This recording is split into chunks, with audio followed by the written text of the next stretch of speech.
Assalamualaikum warahmatullahi wabarakatuh. Selamat sore, selamat siang juga buat teman-teman dimanapun teman-teman berada. Seperti teman-teman lihat sekarang sedang hujan di Bengkulu. Kami juga agak sedikit terkendala, tapi semoga pesan-pesan yang akan kami sampaikan nanti tidak terganggu dan tersampaikan kepada teman-teman semuanya.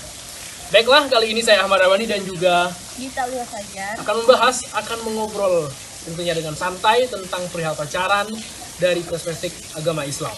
Nah, tapi sebelum itu mari kita kenal lebih dalam dulu dengan sahabat kita saat ini. Perkenalkan dulu, Mbak, silakan. Perkenalkan, nama saya Gita Ulia Fajar. Saya berasal dari Pagarawan, Sumatera Selatan. Saat ini sedang menempuh pendidikan di Universitas Islam Negeri Fatmawati Soekarno Bengkulu, program studi komunikasi dan penyiaran Islam. Berapa tahun, Mbak, udah di Bengkulu? Saya ke sini Oktober 2021 ya, baru jalan 1 tahun. 1 tahun di Bengkulu. Gimana perbedaan nggak di Bengkulu, Pagaralam? Sangat-sangat drastis ya. Di Pagarawan sendiri itu dingin, sedangkan Sejuk di gitu ya? sini Panas, gerah, gitu pantai ya? Ah. Oke. Baik teman-teman, saya ingin tanya nih sama Mbak Dita. Gimana sih pendapat Dita tentang anak muda atau remaja yang sekarang pacaran di zaman gini? Gimana sih pandangannya? Untuk fenomena pacaran sendiri ya, itu berlangsung bukan zaman sekarang aja, zaman-zaman dulu juga udah ada nih. Sudah ada. Mungkin kedua orang tua kita nih dulu pernah juga pacaran kan. Pacaran sendiri itu zaman sekarang bukan hanya di kalangan anak remaja, tapi juga di kalangan orang-orang dewasa yang sudah mengerti atau paham gitu mengenai apa sih dampak dari pacaran itu sendiri, apa sih dosa-dosa yang dapat ditimbulkan dari pacaran itu sendiri. Tapi masih melakukan, Mbak? Masih melakukannya. Kalau dari pandangan Islam itu gimana sih, Mbak? Pacaran itu apa? Atau ada larangannya nggak sih atau gimana? Kalau dari pandangan Islam sendiri ya, itu jelas-jelas dilarang. Iya. Tapi zaman sekarang tuh pacaran dianggap sebagai hal yang wajar, hal yang lumrah. Iya. Padahal di dalam Islam sendiri itu terdapat hadis maupun Al-Quran yang Quran gitu ya? melarang kita untuk berpacaran nih. Salah satunya yaitu ayat Al-Quran surat Al-Isra ayat 32 yang berbunyi wala taqrabuz zina, yang artinya jangan mendekati zina. Bercermin dari ayat tersebut nih, mendekati zina aja nggak boleh, apalagi melakukan, berpacarannya gitu. Jadi pacaran itu termasuk zina juga, Mbak. Jadi tidak boleh nih kita pacaran gitu kan, deket-deketan yang bukan muhrim gitu, Mbak ya. Kalau Mbak Dita sendiri pernah nggak sih pacaran gitu? Untuk pacaran sendiri saya pernah ya waktu SMP, karena pada saat itu saya belum paham betul gitu syariat Islam, karena juga lingkungan tempat tinggal mempengaruhi, Mbak ya. Sekolah juga, karena lingkungan sekolah dulu hampir seluruh nih itu pacaran. Jadi kita ngikut gitu, Mbak ya, gimana polosnya gitu. Karena pada saat itu kan masih masa pubertas. Iya, belum ngerti mana buluknya, mana bagusnya, yang baik kayak gimana.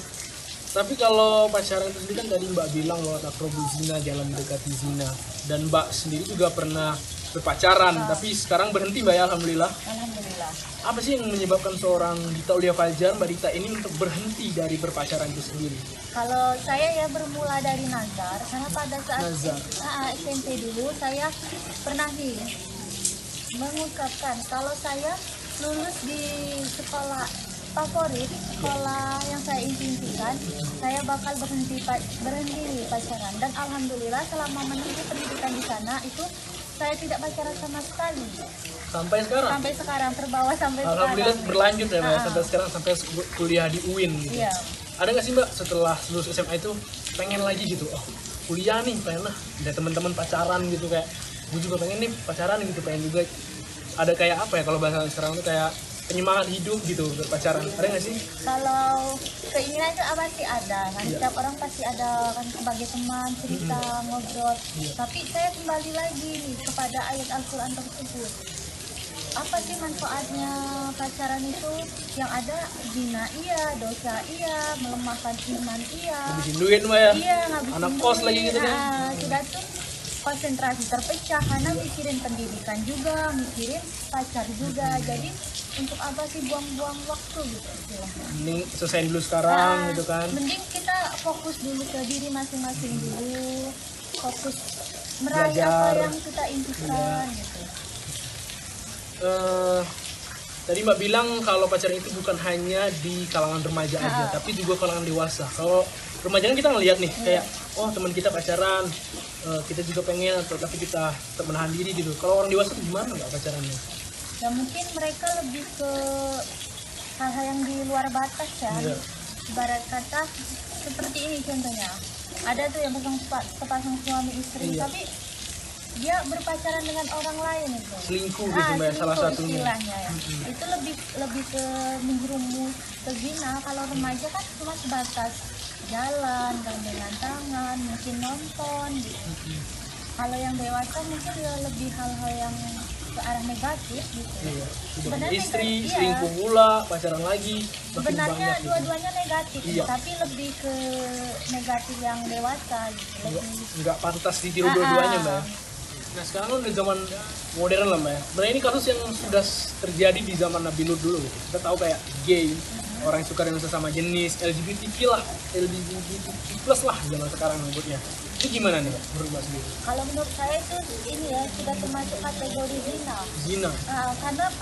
Karena itu sudah melanggar aturan-aturan atau norma-norma yang berlaku di masyarakat maupun dalam agama. Karena dalam Islam sendiri itu disebutkan bahwa Allah Subhanahu wa taala itu menciptakan manusia berpasang-pasangan antara laki-laki dan perempuan. Jadi ini tidak sesuai dengan kodratnya sebagai Iya. manusia Mbak, Itu seperti sudah sangat-sangat melenceng gitu sangat dari lenceng.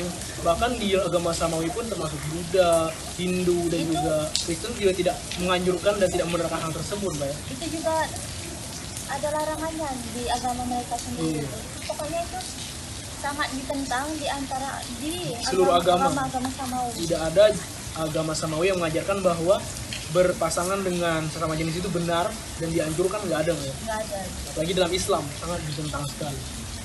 Kalau belajar dari kasus yang baru-baru ini Mbak, yang Mbak juga mungkin sempat baca gitu di media sosial, ada kasus kayak apa ya, menantu gitu, berhubungan, mencintai, selingkuh dengan mertuanya. Sementara yang jadi korban ini istrinya atau anak dari si mertua ini. Gimana tuh Mbak? Itu lebih parah lagi ya. Lebih parah lagi ya. Itu sudah melibatkan keluarga. Sedangkan dalam Islam keluarga itu termasuk mahram. Mahram. Jadi itu sudah merupakan perbuatan zina. Bahkan ada nih itu dosanya lebih besar daripada zina-zina yang lain. Iya benar. Itu sudah melibatkan orang lain, sudah Norma juga di sekitar masyarakat itu. sudah menzalimi orang lain. Keluarganya jadi buruk namanya Mbak ya. Aturan norma-norma tadi sudah tercoreng. Pokoknya itu tuh sudah zina level tinggi.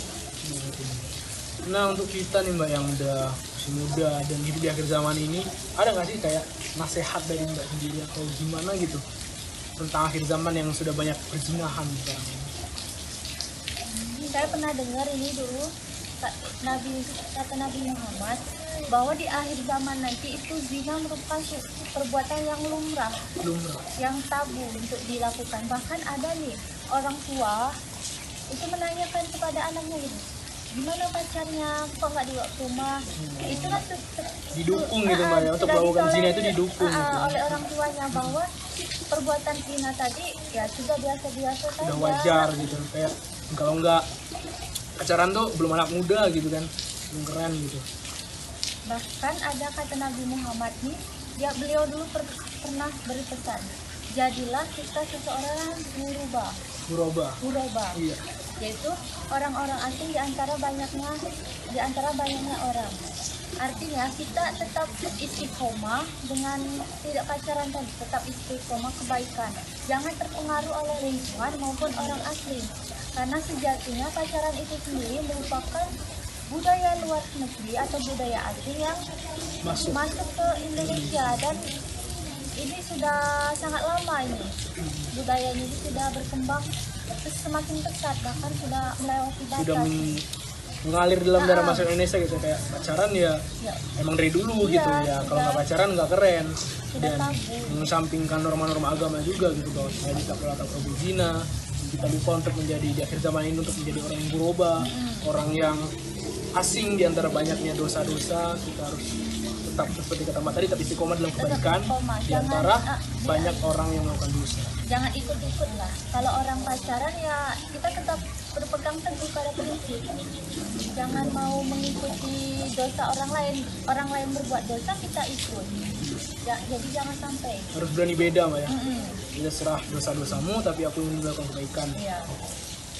Dan buat Mbak sendiri nih, mungkin ada pesan-pesan gitu buat teman-teman kita yang nonton ini, yang mungkin lagi berpacaran atau yang nggak pacaran tapi gimana supaya dia tuh lebih istiqomah gitu, lebih apa ya, lebih paham bahwa pacaran itu nggak boleh gitu, dan saya harus berhenti gitu, atau saya harus beristiqomah sampai waktunya nanti saya siap untuk pacaran.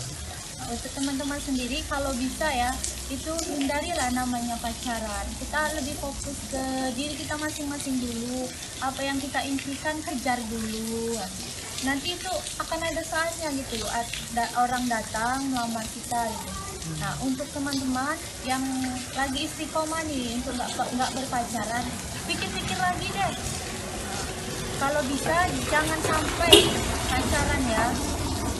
Jangan sampai pacaran. Jangan sampai. Tunggu aja sampai waktunya, sampai kita udah siap, sampai kita kayak oh oke nih gue udah siap, saya udah siap, saya bakal menjadikan apa pacaran itu halal dengan cara menikah gitu. Kalau Mbak Dita sendiri dari sekian banyak perjalanan hidup gitu kan, pacaran nggak pacaran, berat nggak sih Mbak nggak pacaran itu? Enggak sih, saya enjoy aja Enjoy karena aja. sudah terbiasa gitu. Sudah terbiasa ya, santai aja Mbak ya. Nggak ada beban sama sekali sih. Oke teman-teman, itu tadi sedikit nasihat dan juga bincang-bincang antara saya dan juga Dita Aulia Fajar tentang pacaran dalam agama Islam. Saya mohon maaf undur diri apabila terdapat kesalahan kata. Ahmad Rabbani undur diri dan Dita Aulia Fajar undur diri. Assalamualaikum warahmatullahi wabarakatuh.